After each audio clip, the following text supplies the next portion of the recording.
In this video, we're going to solve the equation cosine cube of 3x plus cosine cube of 5x equals 8 times cosine cube of 4x times cosine cube of x. Before we move on, don't forget to give a like, subscribe to my channel, and turn on post notifications. We can solve this equation very quickly if we can notice the following 2 points. The first point is that if we only focus on the base, cosine 3x, cosine 5x, and cosine 4x times cosine x, you may notice that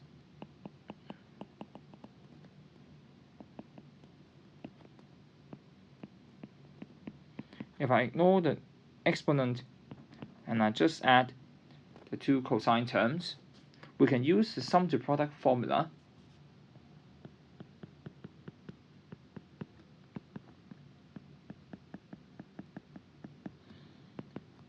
as rewrite the sum as 2 times cosine 4x cosine x.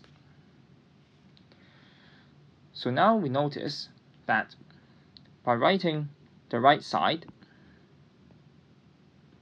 as 2 times cos 4x times cos x all cubed, then actually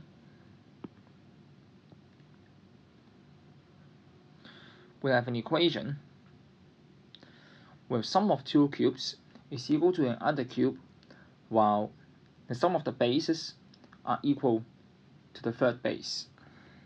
In other words, if I let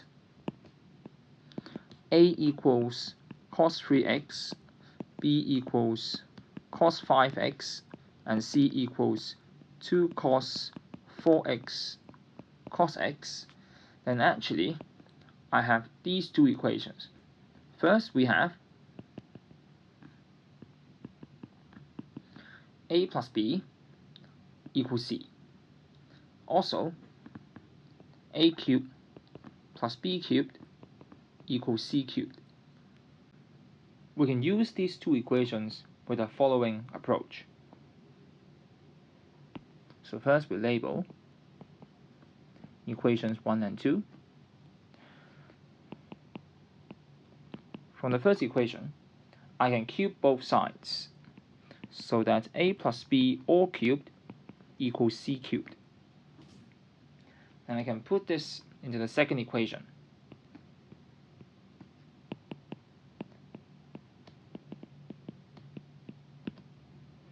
And we have A cubed plus B cubed is equal to A plus B all cubed, which should be easy to simplify, because after expanding the right side, we have A cubed plus 3A squared B plus 3AB squared plus B cubed. And simplifying, we have 3A squared B plus 3AB squared equals 0.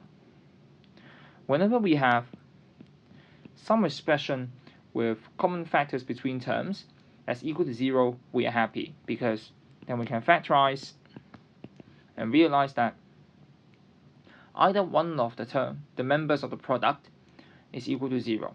So either A equal to 0, or B equal to 0, or A plus B, and it's actually C, is equal to 0. So we have actually split the equation into many small cases. The first small case is cos of 3x equal to 0, or cos of 5x equal to 0, or 2 times cos 4x cos x equal to 0. For the third small case, I can even split it into 2 smaller cases.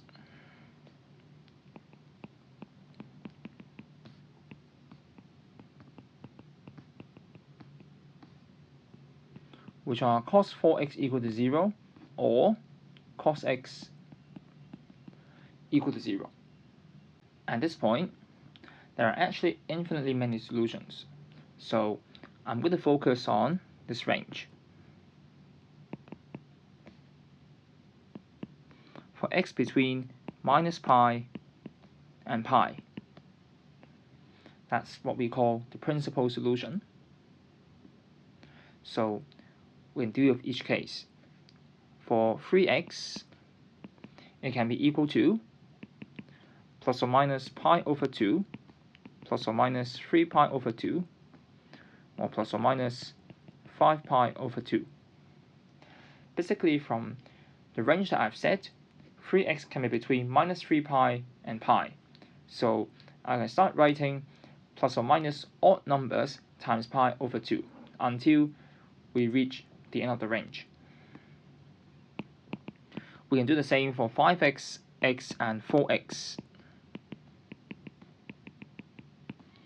For 5x, I have plus or minus odd numbers times pi over 2 from 1 to 9. The x case is simple, whereas for the 4x case, we have solutions up to plus or minus 7 pi over 2 only. We cannot have plus or minus 9 pi over 2. And now, at this point, we can divide both sides by, say, 3, 5, or 4, and we have these numbers as the solutions.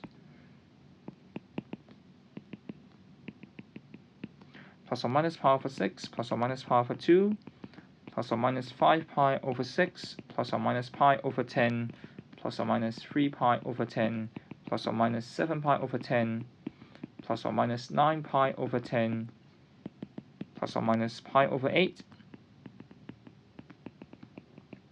and other odd numbers over 8 up to plus or minus 7 pi over 8. The solution plus or minus pi over 2 actually appeared 3 times, but it's just a repetition of the same solution, so I skipped it. So finally, x would be these numbers plus 2k pi, where k is any integer.